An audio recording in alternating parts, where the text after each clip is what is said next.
대한민국 남성분들이라면 예비군 훈련만큼 지긋지긋한 게 없을 것 같습니다. 옷장 구석에 박아둔 군복을 주섬주섬 꺼내 입고 다신 볼 일 없을 것 같았던 군부대로 들어가 다시는 들지 않을 것 같은 총기를 들고 예전 기억을 되살리며 훈련을 받는데 시간은 1분이 1시간처럼 느리게 흘러가죠. 그래도 간만에 군복을 입고 있으면 그 시절로 돌아간 것 같기도 하고 조기 퇴소가 걸리면 방금까지 훈련받기 싫다고 축 처져 있던 사람들이 현역 못지않은 사격 실력을 뽐내는 모습을 볼 수도 있으며 국가를 지키기 위해 헌신하고 있다는 보람도 느껴지는 것이 예비군 훈련입니다. 그런데 이런 귀찮기만 했던 예비군이 이번 이스라엘 전쟁으로 다른 국가들의 부러움의 대상이 되었다고 하는데요. 특히 대만에서 한국을 보며 탄식을 감추지 못하고 있다고 합니다.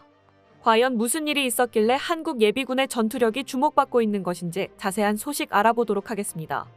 하마스의 공격으로 이스라엘 전쟁이 터진 직후 이스라엘 청년들이 보여준 행동에 전 세계에서 놀라지 않을 수 없었습니다.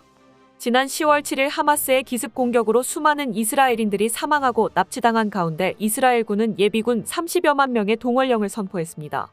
하지만 이스라엘 예비군의 상당수가 해외에 체류 중이라 아무리 이스라엘이라고 하더라도 즉각 병력을 보충하기란 어려울 것으로 예상됐었는데요.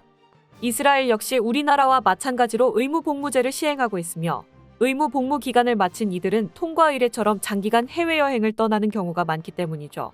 그런데 전 세계 각지에 흩어져 있던 수많은 이스라엘 청년들이 예비군 소집령이 떨어지자마자 일제히 귀국하기 시작하며 이들을 위한 항공편을 급히 늘리기까지 했다는 소식이 전해져 전 세계를 놀라게 만들었습니다.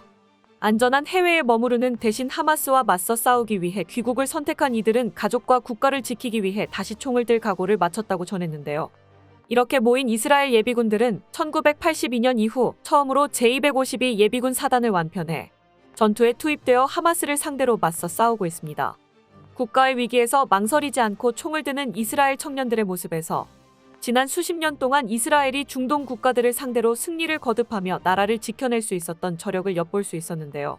이스라엘 청년들이 이토록 빠르게 모여들 수 있었던 것은 개개인의 애국심도 있지만 사태가 터진 직후 예비군 자원을 빠르게 파악하고 곧바로 전 세계에 퍼져 있는 예비군들에게 소집 명령을 내릴 수 있는 체계화된 예비군 제도 덕분이기도 합니다. 이렇게 정교한 예비군 관리 제도를 가진 국가는 언제라도 전쟁이 일어날 수 있다는 위기의식을 가지고 있는 이스라엘과 한국뿐인데요. 한국과 이스라엘 외에도 예비군 제도를 가진 국가는 많지만 막상 전쟁이 발발했을 때 예비군 자원을 제때 동원하고 무장시켜 배치할 수 있는 역량을 가진 곳은 거의 없다고 할 수 있습니다. 지난 2월 발발한 우크라이나 전쟁의 경우에도 개전 초 러시아와 우크라이나 양측 모두 미흡한 동원 체제와 예비군 관리 시스템으로 인해 큰 어려움을 겪어야 했습니다. 양국 모두 평시 예비군 전력 관리에 관심이 없어 예비군의 숫자만 유지했을 뿐 훈련과 예비군을 어떻게 동원하여 전선에 투입할 것인지와 같은 운용 계획은 전혀 이루어져 있지 않았다는 것이죠. 한국은 베트남에 이어 세계에서 두 번째로 많은 예비군을 보유하고 있는 국가인데요. 단순히 규모만 많을 뿐만 아니라 정기적으로 실탄 사격을 포함한 체계적인 훈련을 받고 있으며 최근에는 과학화 예비군 훈련장을 통해 더욱 실전과 같은 훈련을 실시할 수 있는 방향을 추구하고 있습니다.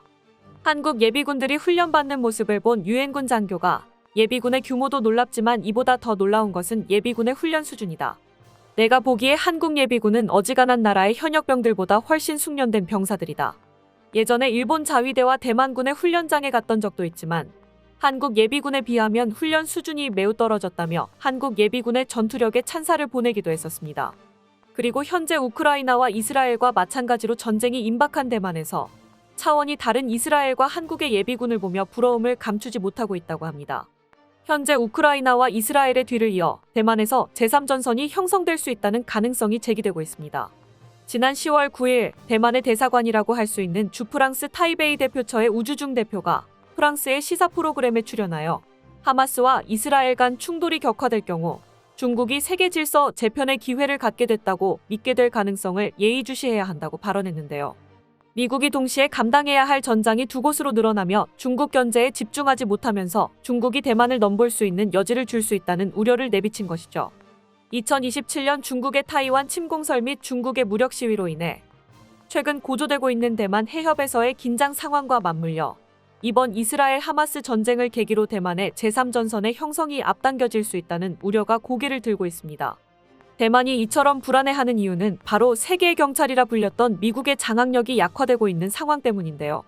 미국은 아프가니스탄에서 군대를 철수시키며 중동에서 발을 빼고 전략의 중심을 인도 태평양 지역으로 옮겼습니다. 중동에서는 리스크를 관리하면서 인도 태평양 지역에서 중국을 상대하는 데 집중하기 위한 결정이었죠. 그런데 지난해 2월 러시아가 우크라이나를 침공하면서 우크라이나 지원에 군사적 자원을 집중해야 했고 이스라엘 하마스 전쟁까지 발발하고 말았는데요. 아무리 세계 최강이라 불리는 미군이라 하더라도 힘이 분산될 수밖에 없는 상황입니다. 높아지는 중국의 대만 침공 가능성에 대만의 불안감은 높아져만 가고 있는데요. 미국이 대만 해협에만 집중할 수 없는 상황에서 결국 대만 스스로 중국의 침공을 막아낼 수 있는 힘을 보여주어야 하는 상황입니다. 문제는 과연 대만 국민들이 이번 이스라엘 예비군들처럼 나라를 지키기 위한 항전 의지를 보여줄 수 있겠냐는 것입니다. 대만 국민들이 항전 의지가 없다는 것은 이미 오래전부터 미국에서 주목하고 있는 문제인데요.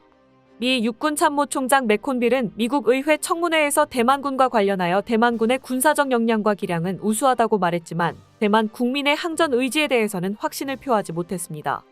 맥콘빌 참모총장뿐만 아니라 많은 군 관계자들이 대만은 미국이 지켜줄 거라는 생각에 제대로 된 전쟁 준비가 되어 있지 않다고 비판하고 있는데요. 월스트리트 저널에서는 대만군이 중국에 대항할 수 있는 가능성이 있다고 생각하는 사람은 아무도 없다라고 비판했으며 독일의 공영방송 WD 뉴스에서도 대만은 공격에 대한 대비가 부족하다라고 보도하며 대만은 한국과 싱가폴, 이스라엘의 군복무를 본받아야 한다고 덧붙였습니다. 포린 폴리시에서는 대만군의 현 상황을 텅 빈 껍데기라고 표현하며 대만의 군대라는 게 존재한다는 걸 인정할 수 없을 정도로 위기에 처해 있다고 주장했습니다. 대만의 현역 군인이든 예비군이든 이들의 전투 능력과 전투 의지를 전혀 믿을 수 없다는 것이죠. 심지어 한대만계 미군은 중국이 침공할 경우 많은 대만인들이 도망가거나 항복하는 길을 선택할 것이라며 미국에 더 많은 지원이 필요할 것이라고 말하기도 했죠. 이러한 대만의 현실에 미 국방부에서는 대만은 항전 의지가 없으니 빠르게 포기하고 확실한 항전 의지를 가지고 있는 필리핀과 한국으로 이어지는 새로운 대중 라인을 긋자는 주장이 제기되고 있을 정도입니다. 맥콘빌 참모총장 역시 한국에 대해서는 군사적 능력도 우수하고 국민들의 항전 의지도 확고하다고 말하며 대만과 달리 믿고 맡길 수 있는 동맹이라고 강조했습니다. 대만 국민들이 이처럼 낮은 참전 의지를 보이는 데에는 대만 정부와 군에 대한 깊은 불신감 때문인데요.